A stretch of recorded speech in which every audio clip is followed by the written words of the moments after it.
Something happened inside the Russian military forces, and their commanders are trying to hide it. In a single night, Ukraine wiped out Russia's strategic landing capability in the Black Sea.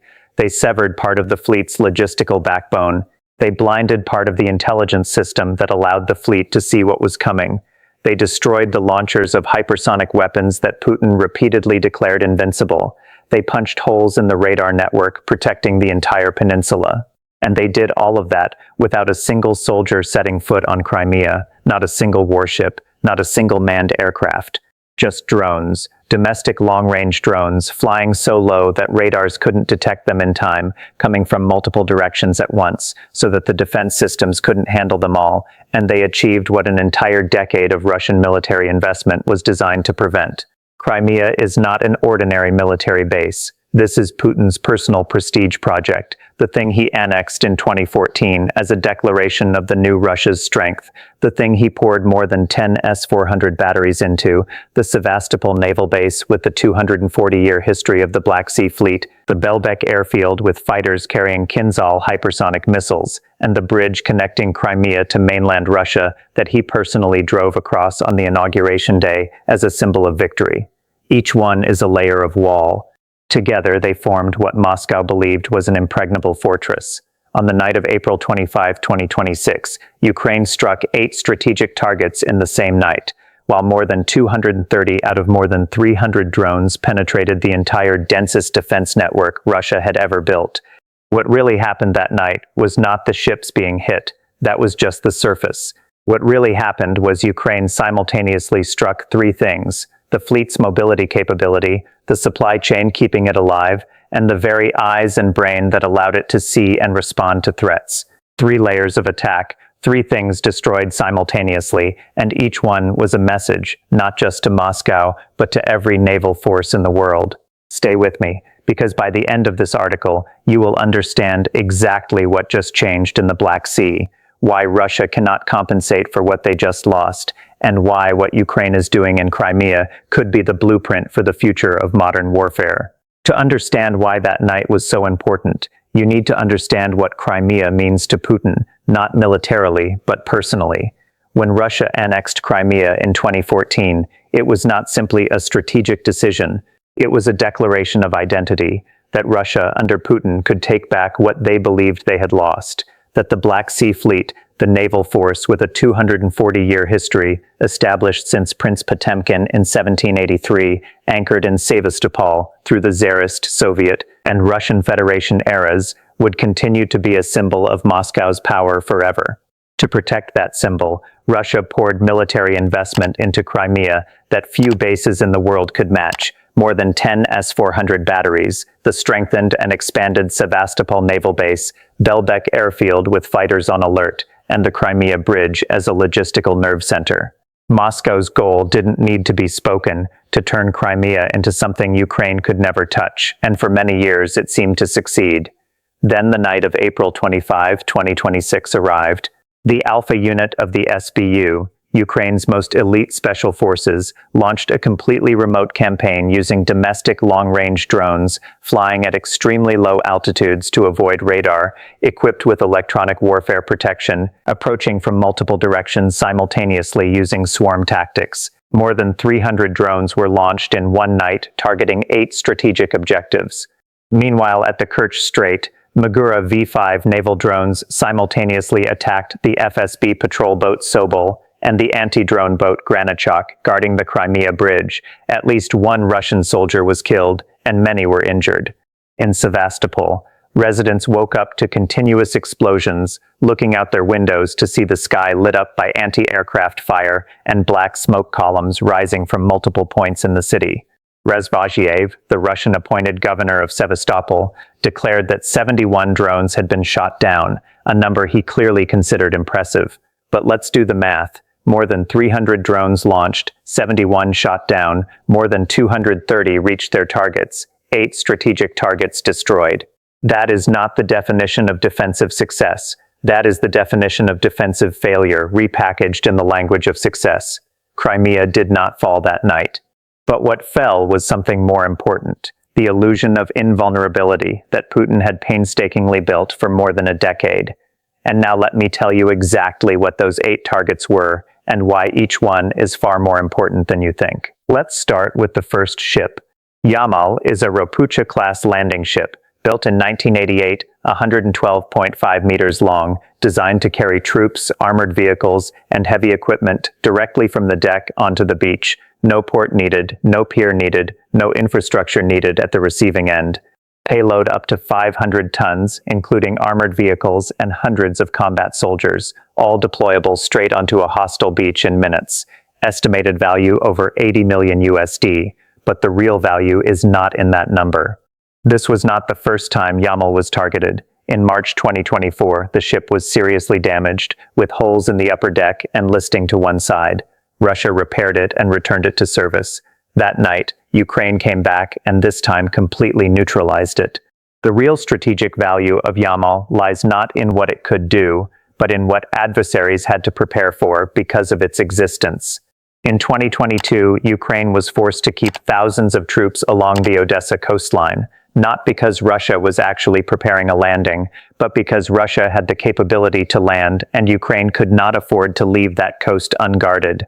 That threat, even if never executed, pinned a significant force to a passive defensive mission while the front lines desperately needed every soldier.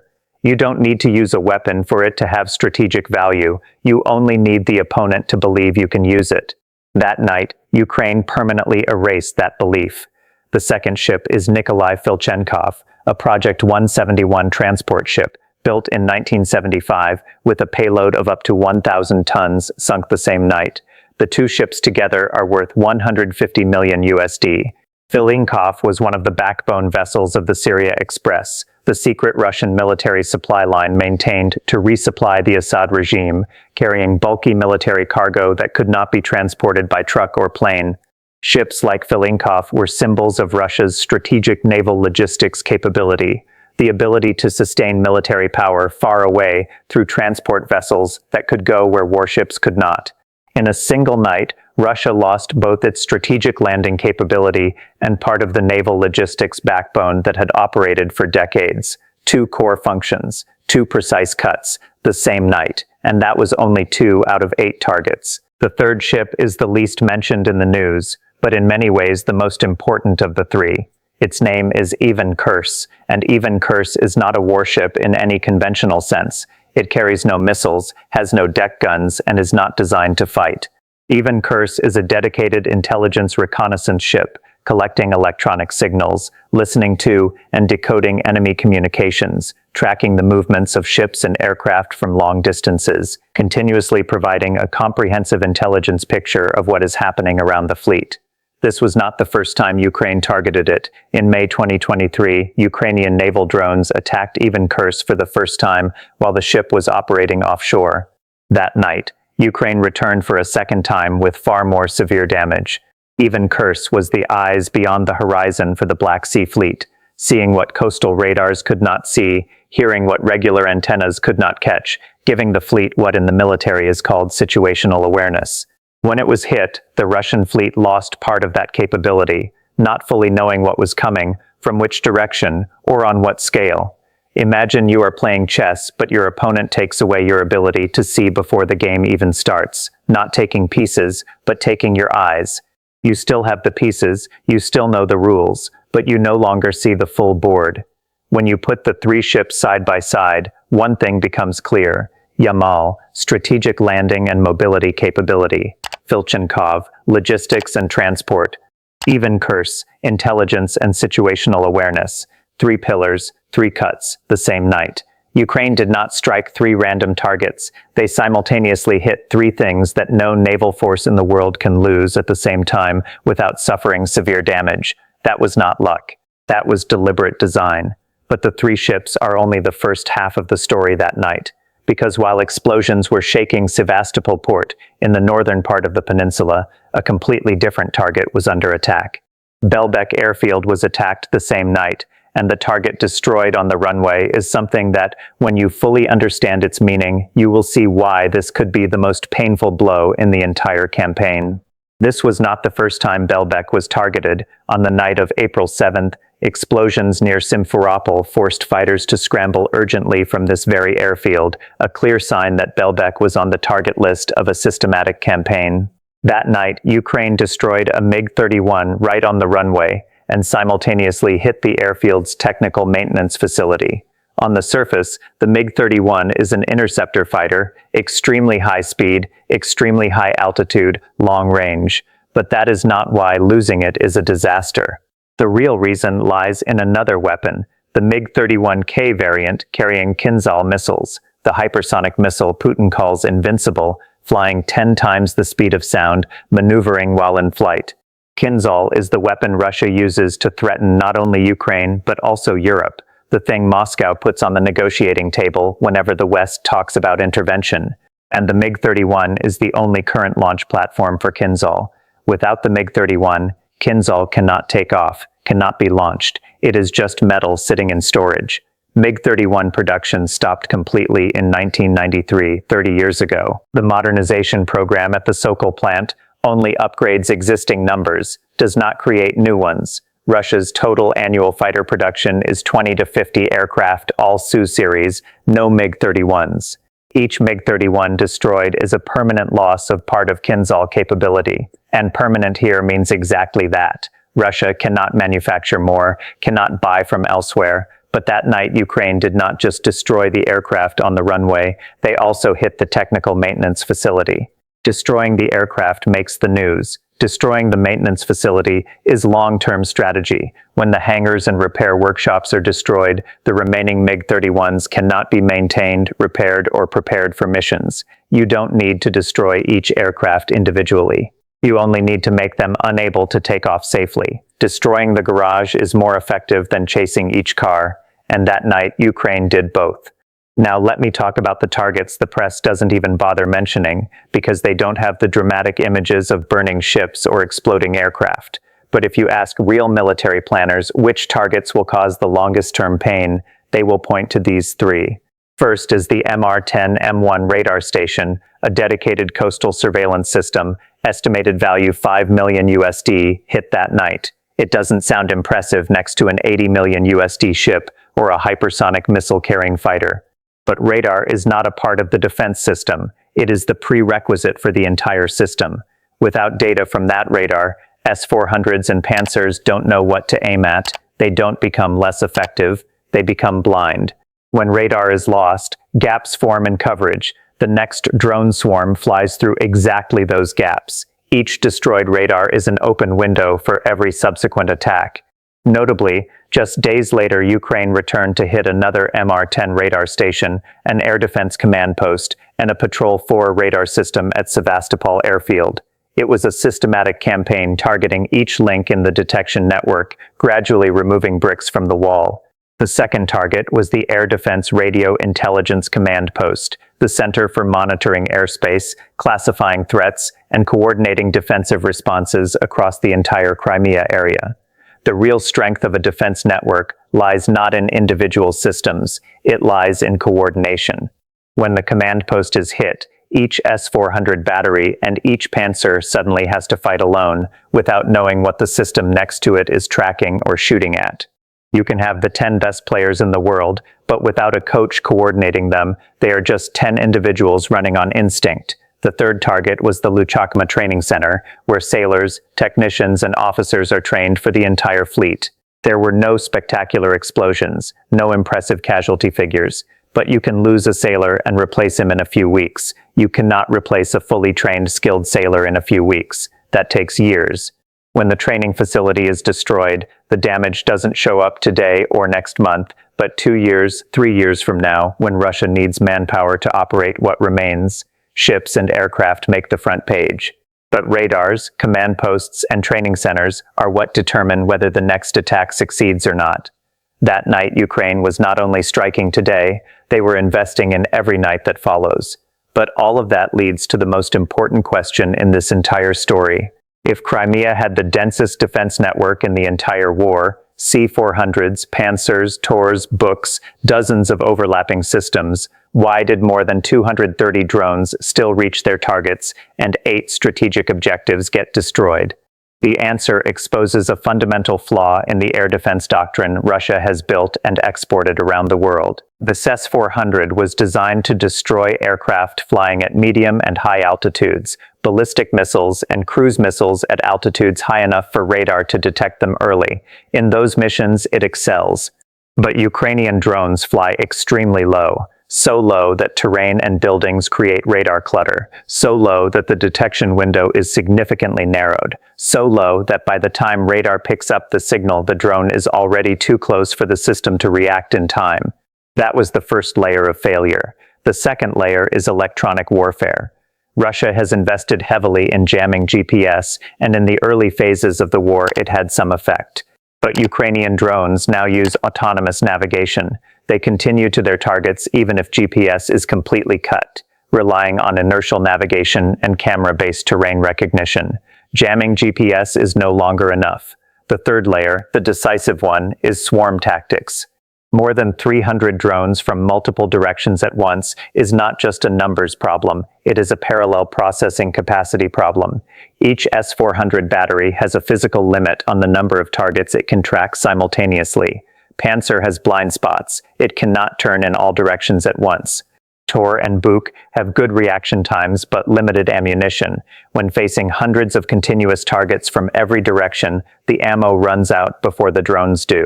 That is the math of swarm tactics that no point defense system can change.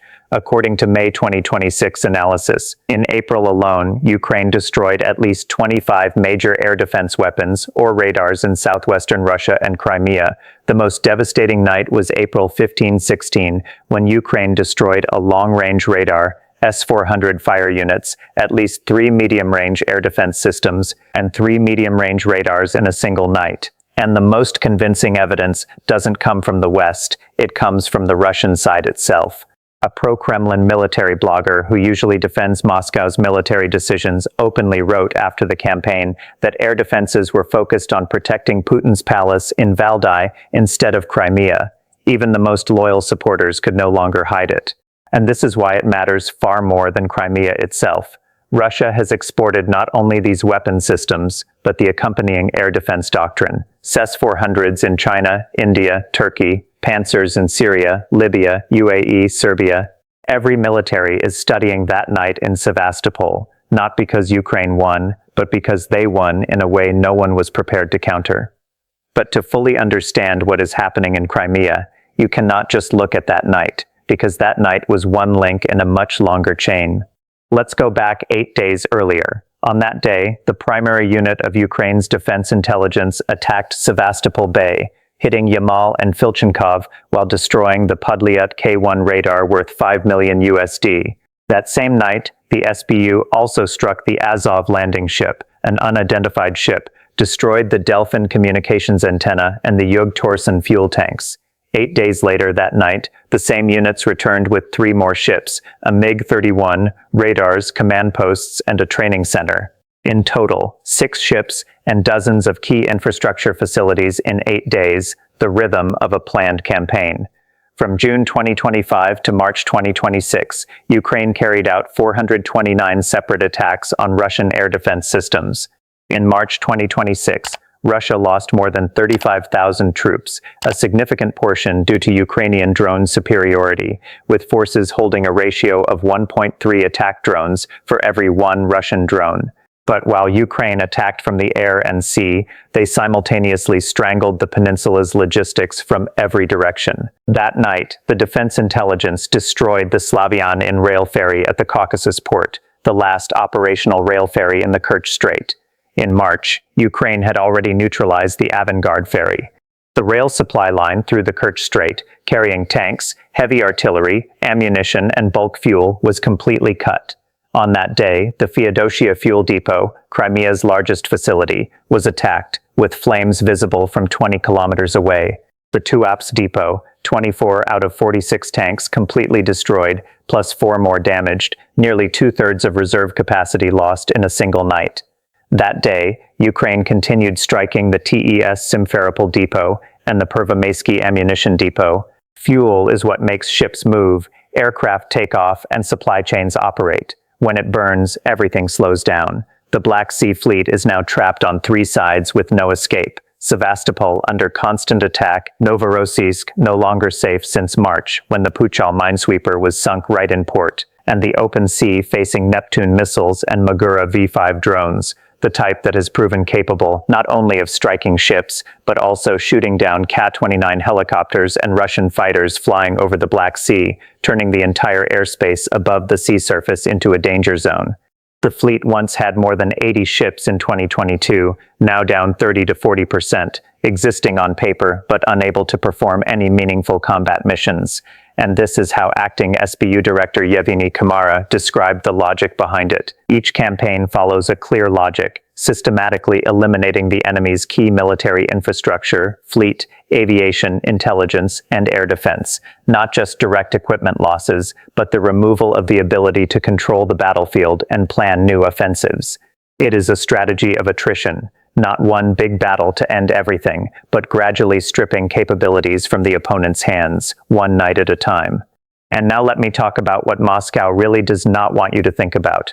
What was lost that night was not just damage in one campaign, but permanent damage in a war that Russia has no ability to recover from. Yamal and Filchenkov were Soviet warships from the 1970s and 1980s, the last remnants of an industrial era that modern Russia cannot replicate. Sanctions have blocked supplies of engines, electronics, and navigation systems that Russian shipbuilding depends on. Domestic replacements are heavier, less reliable, and more expensive. Shipyard output has dropped 35%. Building new landing ships is not a matter of months but years and billions of dollars under the best conditions, nearly impossible under current ones. Even Kursk is an even more tragic story. A dedicated intelligence reconnaissance ship is not something built in large numbers. There is no quick replacement production line, no ready reserve stock. Each such ship lost is intelligence capability that disappears and will take Russia many years to recreate, if it can be recreated at all. And the MiG-31. Production stopped in 1993, 30 years with no new ones leaving the factory. 20 to 50 Russian fighters produced annually are all Su series. Each MiG-31 destroyed permanently shrinks Kinzhal capability. The arsenal Putin uses to threaten Europe grows smaller and will never grow back. Russia is short 4.8 million skilled workers in the defense sector. Chips and precision components are blocked by sanctions. The 2025 defense budget reached 186 billion USD, but most of it goes to repairing and maintaining what exists, not creating new. In April 2025, Putin announced a 100 billion USD naval expansion plan over 10 years, impressive until placed against reality. The shipbuilding industry is losing production capacity faster than it can rebuild, and $100 billion cannot buy what sanctions have blocked. Ukraine does not need to defeat Russia in one big battle. They only need to continue, because everything Russia loses cannot be replaced, and the gap between what Russia has and what Russia needs widens every night. Now let's step back and look at the bigger picture, because what is happening in Crimea is not just the story of one war. There is a domino effect that planners in Moscow understand clearly but cannot solve, because it is a problem with no good answer. Every air defense system sent to Crimea is one pulled from the Donetsk and Kharkiv front lines, where Ukrainian forces attack daily. Protecting Crimea means weaker front lines. Weaker front lines mean Ukraine exploits them. Ukraine exploiting the front lines means Russia sends air defenses there. Sending air defenses to the front lines means Crimea is exposed. Crimea exposed means Ukraine attacks again. A loop with no stopping point, no stable balance, only continuous attrition from both directions. Billion-dollar warships disabled by $1,000 drones. The densest air defense network punctured by swarm tactics. The 240-year-old Black Sea Fleet is collapsing not before a stronger opposing navy, not before aircraft carriers or destroyers, but before the drones and missiles of a nation that barely had a navy before 2022. And this will not stop at the Black Sea. Britain is supporting Ukraine in developing a new generation of long-range naval drones for offshore operations, expanding the attack range far beyond what Magura V-5 has already achieved. For predictions, there are two things to watch. First is the Crimea Bridge. 2 days after the campaign, the Kremlin proposed emergency legislation to appoint a single security unit to protect the bridge, power lines, and gas pipelines across the Kerch Strait. The bridge had been attacked twice before, the most recent causing 2 deaths. If the bridge is cut, all Russian forces in Crimea fall into an immediate logistics crisis. The rail line was already severed when Slavyanin sank, sea routes under constant attack, the bridge the last link. Russia just had to pass emergency legislation to protect one bridge. That is the clearest possible admission that the Crimea fortress is shaking. Second is the Black Sea Fleet. With 30 to 40% losses and the rest pinned in a completely defensive posture, the fleet is approaching what analysts call combat ineffective. Kamara made it clear, this campaign will continue until Russia ends its invasion of Ukraine. These are 3 layers of attack in a single night that changed the balance in the Black Sea in ways Russia cannot reverse. Mobility and landing capability, Yamal and Filchenkov neutralized, intelligence and situational awareness, even Kursk, MR-10M1 radar, radio intelligence command post, broken. Long-range firepower and regeneration capability, MiG-31 with Kinzhal, Belbek maintenance facility, Luchakma training center, struck simultaneously. Crimea has not collapsed, but its foundations are cracking every night. One ship after another, one radar after another, one runway after another. Ukraine has no navy, but the 240-year-old Black Sea Fleet is losing to the drones and missiles of a nation without aircraft carriers. And that is the story every admiral, every defense planner, every government with expensive warships is reading very carefully right now. That night was not the final night. And Moscow knows it. That is why they just had to pass emergency legislation to protect one bridge. If you want to continue following analyses like this, weapons, strategy, and what is really happening behind the headlines, subscribe to the channel and turn on notifications. We will continue to track every development as this campaign continues to unfold.